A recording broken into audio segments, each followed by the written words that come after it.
Sinusitis বিষয়টি কি? যে কোনো নামের পরে যদি আমরা টিস কথাটা ইউজ করি হুইচ মিনস ইনফ্ল্যামেশন, আমাদের মুখমণ্ডলী অর্থাৎ ফেসিয়াল রিজনের মধ্যে অনেকগুলো হাওয়া ভরা জায়গা আছে। জ্বর, সর্দি, কাশি, ঠান্ডা লাগা তো লেগেই থাকে। এই ঠান্ডা লাগা আর সাইনোসাইটিস এটার মধ্যে মূলত কোথায় তফাৎ রয়েছে? এটা যখন একটু বাড়াবাড়ির দিকে যাবে, অর্থাৎ এখান থেকে যখন ইনফেকশন সাইনাসের মধ্যে ঢুকবে, মাস্ক তো সকলে পরতে পারেন না, তাদের অনেকের শ্বাসকষ্ট হয়। তারা এটাকে কি করে ওভারকাম করবেন? নমস্কার দর্শক বন্ধুরা, হেলথ ইমপ্যাক্ট বাংলায় আপনাদের সকলকে স্বাগত। আমি সঞ্চিতা আপনাদের সঙ্গে রয়েছি। আজ আমরা আলোচনা করব সাইনোসাইটিস নিয়ে। সাধারণ ঠান্ডা লাগা আর সাইনোসাইটিস এই দুটোর মধ্যে মূলত কি কোনো তফাৎ আছে? তফাৎ থাকলেই বা কি রয়েছে? এই যাবতীয় বিষয় নিয়ে আমরা আলোচনা করব। আমাদের সঙ্গে এই মুহূর্তে স্টুডিওতে উপস্থিত রয়েছেন ডক্টর অভিক কুমার জানা। আপনাদের জানিয়ে দিই দর্শক বন্ধুরা, যারা আপনারা আমাদের নিয়মিত দর্শক, পডকাস্ট দেখে আপনারা আপনাদের মূল্যবান মতামত জানাবেন। কোনো প্রশ্ন থাকলে আপনারা প্রশ্নও করতে পারেন। আর তার সঙ্গে সঙ্গে যারা নতুন দর্শক বন্ধু, তাদেরকে অনুরোধ জানাবো আপনারা আমাদের চ্যানেলটিকে সাবস্ক্রাইব করবে, আমাদের পাশে থাকবেন। আর ভিডিওটি পুরো দেখবেন, এই অনুরোধ রইল আপনাদের কাছে। কারণ এই পডকাস্টগুলোর মাধ্যমে আপনাদের কাছে আমরা বিভিন্ন বিষয় তুলে ধরতে চাই। আলোচনায় ফিরে যাচ্ছি। আমাদের সঙ্গে রয়েছেন ডক্টর অভিক কুমার জানা। নমস্কার ডাক্তারবাবু। নমস্কার। আমরা যে বিষয় নিয়ে আজকে আলোচনা করব সাইনোসাইটিস। মূলত প্রথমেই জানতে চাইবো সাইনোসাইটিস বিষয়টি কি? দেখুন, সাইনোসাইটিসকে খুব সহজভাবে বলতে গেলে সাইনাসের মধ্যে ইনফেকশন, তাকে সাইনোসাইটিস বলে। যে কোনো নামের পরে যদি আমরা টিস কথাটা ইউজ করি হুইচ মিনস ইনফ্ল্যামেশন, তার মানে সেই জায়গায় একটা ইনফ্ল্যামেশন হয়েছে বা ইনফেকশন হয়েছে। তো সাইনাসের মধ্যে ইনফেকশন মানে সাইনাসটা কি আগে এটা আমাদের বোঝা দরকার। আমাদের মুখমণ্ডলী অর্থাৎ ফেসিয়াল রিজনের মধ্যে অনেকগুলো হাওয়া ভরা জায়গা আছে, এগুলোকে আমরা সাইনাস বলি। হুম। সাইনাস অনেক ছোট সাইনাস আছে, বড় সাইনাস আছে। বড় সাইনাসগুলোকে আমরা বলি ম্যাক্সিলারি সাইনাস, ইথময়েড সাইনাস। আবার ছোটগুলোকে আমরা বলি স্ফেনার্ড সাইনাস, ফ্রন্টাল সাইনাস, এরকম বহু রকমের সাইনাস আছে। তার মধ্যে যখন ইনফেকশন হয় সাইনোসাইটিস। সাধারণ যে ঠান্ডা লাগা, জ্বর, সর্দি, কাশি, ঠান্ডা লাগা তো লেগেই থাকে। এই ঠান্ডা লাগা আর সাইনোসাইটিস এটার মধ্যে মূলত কোথায় তফাৎ রয়েছে? বাড়ির লোকজন কিভাবে বুঝবেন? দেখুন, যখন সাধারণ আমাদের সর্দি ঠান্ডা লাগছে, তখন কি হয়? আমার নাকে হাঁচি হচ্ছে, নাক থেকে জল পড়ছে, নাকটা একটু বন্ধ, বন্ধ লাগছে। এইটা একটা সাধারণ সর্দি ঠান্ডা লাগা, যেটা আমরা সবাই জানি। হুম। কিন্তু এটা যখন একটু বাড়াবাড়ির দিকে যাবে, অর্থাৎ এখান থেকে যখন ইনফেকশন সাইনাসের মধ্যে ঢুকবে, হুম। তখন আমরা দেখব যে এর বদলে কি সিম্পটম শুরু হলো নতুন করে। যে যেগুলো ছিল সেগুলো তো থাকলোই। তার সাথে দেখা গেল যে আমার মুখটা যেন কেমন ভার, ভার লাগছে। হুম। আমার মুখটা যেন আলাদা করে কেমন একটু গরম লাগছে। আমার শরীরটা ঠান্ডা কিন্তু মুখটা যেন গরম লাগছে। সামনের দিকে ঝুঁকে কোনো কাজ করতে গেলে মনে হচ্ছে যেন মাথাটা ভার হয়ে একদম যন্ত্রণায় ছিঁড়ে যাবে। কপালটা টিপটিপ করছে, কপালটা ব্যথা করছে। এই সমস্ত সিম্পটমস গুলো সাইনাসের কিন্তু একটা অঙ্গ। হুম। তার সাথে এরকমও হতে পারে যে আমার গলার কাছে যেন সর্দি চলে আসছে, খুক, খুক করে কাশি হচ্ছে, অল্প একটু কফ বেরোচ্ছে। যেহেতু সাইনাস থেকে ইনফেক্টেড সর্দিগুলো আমাদের গলা দিয়ে নামে, তখন গলাতেও ব্যথা করতে পারে, গলায় কফ আসতে পারে। এইগুলো সবই কিন্তু সাইনোসাইটিস হয়েছে, সাইনাস ইনফেকশন হয়েছে, এর নানা রকম সিম্পটম। আর এগুলো তো আমরা মূলত সিম্পটম গুলো জানলাম। ঠিক, কিন্তু মূলত ঠিক কি কারণ থাকে? সাইনাস হওয়ার জন্য তো কি কারণ থাকে? মানে অবশ্যই, এমনি ঠান্ডা লেগে গেলে যেমন সর্দি, জ্বর হচ্ছে, অবশ্যই। তো সাইনাসের সঙ্গে তো এমনি সর্দি লাগার বিষয়টা অনেকটাই আলাদা। সেই আলাদা। জায়গা থেকে জানতে চাইছি। নিশ্চয়ই। দেখুন, সাইনোসাইটিসের বহু রকম কারণ আছে। অ্যালার্জি থেকে সাইনোসাইটিসের ইনফেকশন হতে পারে। কারুর সাডেন চেঞ্জ অফ টেম্পারেচার, হঠাৎ করে ধরুন ঠান্ডা গরম হলো, সেটা সহ্য হয় না। তখন নাক থেকে জল পড়তে থাকে, হাঁচি হয়। এটাকে আমরা ভ্যাসোমোটর রাইনাইটিস বলি। হুম। তার থেকেও সাইনোসাইটিস হতে পারে। অনেক অ্যানাটমিক্যাল কারণ থাকে। অ্যানাটমিক্যাল কারণ মধ্যে যেমন ধরুন হতে পারে নাকের হাড় ব্যাকা, হুম। নাকের মধ্যে পলিপ আছে, সাইনাসের মুখটা হয়তো ছিদ্রটা ছোট, হুম? তারপরে ভেতরে কোনো টিস্যু বেড়ে আছে, টিস্যু ফুলে আছে। এরকম বহু রকম অ্যানাটমিক্যাল অবস্ট্রাকশন এর কারণ থাকে, যার থেকে কিন্তু সাইনোসাইটিস হতে পারে। এছাড়াও দেখা যায় যে কারুর হচ্ছে বডি ইমিউনিটি কম। তার নানা কারণে টিউবারকুলোসিস বলুন, সুগার বলুন, হাই প্রেশার বলুন, chronic liver disease, chronic kidney disease, এগুলোতে কি হয় শরীরের সাধারণ যে রোগ প্রতিরোধ ক্ষমতা, হুম। সেটা অনেকটা পরিমাণে কমে যায়। বড়, বড় অসুখ ছেড়েই দিলাম, এইচআইভি, লিউকেমিয়া, লিম্ফোমা এগুলো তো ছেড়েই দিলাম। তো যাদের এই ধরনের ইমিউনো কম্প্রোমাইজড পেশেন্ট বা যাদের কোনো অসুখ খুব বাড়াবাড়ি অবস্থায় আছে, তাদেরও কিন্তু খুব চট করে সাইনাসের মধ্যে ইনফেকশন হওয়ার সম্ভাবনা থাকে। তার মানে অ্যালার্জি, পলিউশন অর্থাৎ দূষণ, ঠান্ডা লাগা এগুলো প্রত্যেকটাই সাইনাস হওয়ার জন্য মানে সাহায্য করে বলা যেতে পারে। ভীষণ আপনি একটা গুরুত্বপূর্ণ কথা বললেন, যেটা আমি বলতে গিয়ে মিস আউট করে গেছি। আপনি এমন একটা কথা বললেন, সেটা হচ্ছে পলিউশন। পলিউশন। এবার আমাদের হচ্ছে এখন এটা বিগত 25 বছরের প্র্যাকটিসিং এক্সপেরিয়েন্স থেকে আমি আপনার সঙ্গে শেয়ার করতে বাধ্য হচ্ছি যে এখন সাইনাসের ইনফেকশন হওয়ার অন্যতম কারণ এবং প্রাইমারি কারণ হচ্ছে পলিউশন, পলিউশন, পলিউশন। একদম।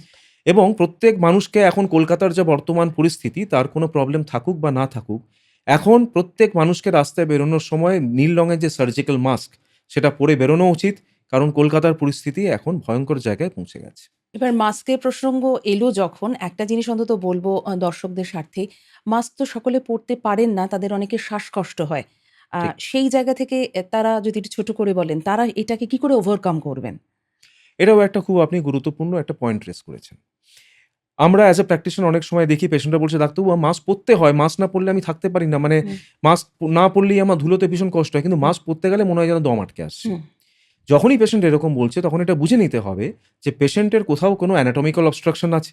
হয় নাকের মধ্যে বা তার কোনো সিওপিডি বা অ্যাসথমার টেন্ডেন্সি আছে হুম, যেখানে তার লাং রিজার্ভটা কম, তার একসঙ্গে বেশি অক্সিজেন নেওয়ার ক্ষমতা নেই। সেইজন্য যখনই নাকের উপর মাস্ক সে চাপিয়ে দিচ্ছে তখন অক্সিজেন ফ্লোটা কমে যাচ্ছে, সেইজন্য তার অসুবিধা হচ্ছে। হুম, তখন যেটা করতে হবে দেখতে হবে তার কি অ্যানাটমিক্যাল অবস্ট্রাকশন আছে হুম। বা তার কোনো সিওপিডি বা অ্যাসথমা আছে কিনা সেটাকে ঠিক করে ফেললে সে কিন্তু নির্দ্বিধায় আমার আপনার মতন মাস্ক ইউজ করতে পারবে। আ আরেকটা বিষয় খুব গুরুত্বপূর্ণ। ঘরে, ঘরে সর্দি লাগে। সাইনাসের প্রবলেমও এখন ঘরে, ঘরে সাইনোসাইটিসের প্রবলেম। কিন্তু সাধারণ মানুষজন, আমাদের মা, কাকিমা, জেঠিমারা হুম। হট করে কিন্তু তাদের পক্ষে ডিটেক্ট করাটা মুশকিল হয়ে দাঁড়ায় যে আমার সন্তান বা আমার পরিবারের মানুষটার সাইনোসাইটিস হয়েছে। যদি একটুখানি কিছু পয়েন্টগুলো রেজ করেন যেগুলোতে তারা বুঝতে পারবেন। খুব সহজে আমরা কি একটু আগে সেই পয়েন্টস গুলোকে হালকা করে ছুঁয়ে গেলাম। ছুঁয়ে গেছি। যদি আমরা সেটাকে সামারাইজ করি, হুম, তাহলে আমি কি করে সাধারণ মানুষ হিসেবে বুঝবো যে আমার সাইনোসাইটিস ডেভেলপ করেছে? হুম, ১ম কথা আমাকে বুঝতে হবে যে আমার গাল, দুপাশের গাল বা একপাশের গাল, হুম, নাকের চারপাশে, চোখের চারপাশে একটা টিপটিপ করে হালকা ব্যথা করছে। হুম, এই ব্যথাটা যেন যাচ্ছে না। হুম। মুখটা যেন আমার আলাদা করে গরম মনে হচ্ছে। শরীরটা ঠান্ডা, আচ্ছা। মুখটা গরম। কপালটা যেন ভার হয়ে থাকছে। পড়াশোনা করতে গেলে, বই পড়তে গেলে, নিচু হয়ে কোনো কাজ করতে গেলে খুব কষ্ট হচ্ছে। কপালটা হালকা, হালকা ব্যথা থাকছে। গলার কাছে কফ চলে আসছে। হুম, নাকটা বারে, বারে বন্ধ হয়ে যাচ্ছে। নাকের ভেতরে জ্বালা বা ব্যথা করছে। হুম, গলার ভেতরে জ্বালা বা ব্যথা করছে। হুম, এই প্রত্যেকটা সিম্পটম যখন হতে থাকবে, হুম, সবকটা যে একটা মানুষের একসাথে হবে এরকম কোনো কথা নেই। হুম। কিন্তু কারুর যদি দেখা যায় ২ টো বা তার বেশি সিম্পটম কারুর মধ্যে হচ্ছে, তখন কিন্তু সতর্ক হয়ে যেতে হবে যে আমার হয়তো সাইনোসাইটিস ডেভেলপ করছে। অনেকেই এই ধরনের সমস্যাগুলো হলে ডাক্তারের কাছে যান না। হুম। চিকিৎসকের পরামর্শ ছাড়া তারা নিজেরাই নাকের স্প্রে ব্যবহার করেন। সেটা আদৌ কি নিরাপদ? আর ব্যবহার যদি করতেই হয় তাহলে কতদিন ব্যবহার করতে পারেন?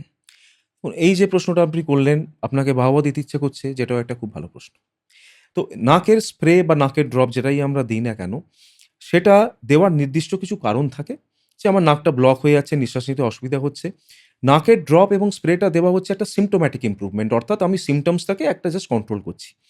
তো আমি যে মূল রোগ, যে সমস্যাটা, সেটাকে যদি ঠিক না করে শুধুমাত্র সিম্পটমকে কন্ট্রোল করতে যাই, তাহলে নিশ্চয়ই আমার রোগটা ভালো হবে না। হুম, ধরুন কথার কথা আপনার পেট ব্যথা করছে। হুম, আপনি পেট ব্যথার ওষুধ খেয়ে নিলে কি যে কারণে পেট ব্যথাটা আপনার করছে, সেটা কি ঠিক হয়ে যাবে? হবে না।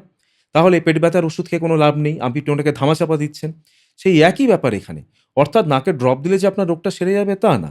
এবং মনে রাখতে হবে নাকের ড্রপ যেগুলো বাজার চলতি আমরা সবসময় দিই, আমি নাম করছি না, আমরা সবাই জানি।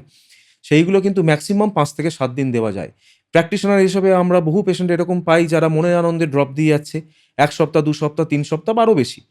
মনে রাখতে হবে এই ধরনের ড্রপগুলো they are addicting drops. They are just like morphine, heroin, cocaine. হুম, তো এই ধরনের ড্রপগুলো যে কেউ দিতে থাকে, কন্টিনিউয়াস দিতে থাকে ১ সপ্তাহের বেশি, ২-৩ সপ্তাহ, সে কিন্তু এই ড্রপের উপর আসক্ত হয়ে পড়বে, ডিপেন্ডেন্ট হয়ে পড়বে। হুম, তারপরে সে এই ড্রপ আর ছাড়তে পারবে না। এবং এই ড্রপগুলো সিভিয়ার কার্ডিওটক্সিক, অর্থাৎ হুম, হার্টের মাসলের পক্ষে প্রচণ্ডভাবে ডেঞ্জারাস। তো এই ড্রপ যদি কেউ দীর্ঘদিন ধরে দিতে থাকে, ১ম কথা সে এটার উপর ড্রাগের মতন ড্রাগ অ্যাডিক্ট হয়ে গেল। হুম। ২য় কথা, হার্ট ভেতরে ঝরঝরে হতে থাকবে, হার্টের মাসলগুলো একদম সর্বশেষ হয়ে যেতে থাকবে। এটা বাইরে থেকে আপনি কিচ্ছু বুঝবেন না। যখন অনেকটা পরিমাণে হার্টের মাসল ড্যামেজ হয়ে যাবে, তখন হার্ট আপনাকে ইন্ডিকেশন দেবে। এক্ষেত্রে স্টিম ইনহেলেশন সেটা কতটা কার্যকরী ভূমিকা নিতে পারে? দেখুন, স্টিম ইনহেলেশন এমন একটা জিনিস যেটা কোনো ওষুধ নয়, যেটা না। একটা জলীয় বাষ্প। হুম, এটা প্রত্যেক মানুষ, যেকোনো সাধারণ মানুষ কোনো অসুখ ছাড়া, কোনো ইন্ডিকেশন ছাড়া সারা বছর নিতে পারে। অবশ্যই যখন তার এরকম নাকে কোনো সমস্যা হচ্ছে বা সাইনাসে হচ্ছে, যতবার সম্ভব নেওয়া উচিত। এর কোনো লিমিটেশন নেই। আপনি সারাদিনে ১০০ বার নিন, কোনো প্রবলেম নেই। কিন্তু মনে রাখতে হবে একেকবারে বেশিক্ষণ নিয়ে লাভ নেই। রিপিটেড নেওয়াটা দরকার। আমি একবারে ১৫ মিনিট নিয়ে গেলাম, সেটা ততটা আমাকে লাভ দেবে না। বরং আমি ১ মিনিট করে যদি ১৫ বার নিই সেটা অনেক বেশি লাভ দেবে। দীর্ঘদিন ধরে সাইনোসাইটিসের সমস্যা রয়েছে। সেক্ষেত্রে কি প্রভাব ফেলতে পারে? কতটা খারাপভাবে প্রভাব ফেলতে পারে শরীরে? আমি আপনাকে আপনার প্রশ্নের বদলে যদি আপনি কিছু মনে না করেন হুম, আপনাকে একটা উল্টো প্রশ্ন করতে চাই। বলুন। ধরুন আপনার দিনের পর দিন, সপ্তাহের পর সপ্তাহ, মাসের পর মাস আপনার মুখটা গরম লাগছে, মাথাটা ভার, মাথাটা যন্ত্রণা, আপনি ভালো করে কাজ করতে পারছেন না। সারাক্ষণ মনে হচ্ছে যেন নাকের সর্দি, গলায় কফ, গলাটা খুসখুস করছে, হুম, মুখটা ভার হয়ে আছে। তাহলে আপনার কেমন লাগবে? এটাই হচ্ছে আপনার প্রশ্নের উত্তর।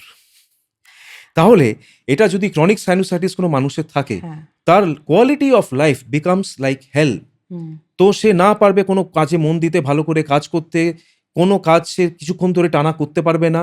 তার কাজের কোয়ালিটি, লাইফের কোয়ালিটি সাংঘাতিকভাবে ক্ষতিগ্রস্ত হবে এবং সে এইভাবে কোনোদিন জীবন কাটাতে পারে না। অনেক ধন্যবাদ আমাদের সময় দেওয়ার জন্য। ডক্টর জানা আমাদেরকে তার মূল্যবান মতামত জানালেন। আর আপনারাও শুনলেন দর্শক বন্ধুরা যে সাইনোসাইটিস আগে ডিটেক্ট করতে হবে আপনাদের নিজেদেরকে। চিকিৎসকের পরামর্শ নিতে হবে। এই রোগটি যদি আপনারা ফেলে রাখেন তাহলে কখনোই সেই রোগের সমাধান তো হবেই না, বরং আরও বিপত্তি হতে পারে। তাই যখনই এই রোগের একটা সম্ভাবনা তৈরি হবে দ্রুত চিকিৎসকের কাছে যান, চিকিৎসকের পরামর্শ নিন। নমস্কার।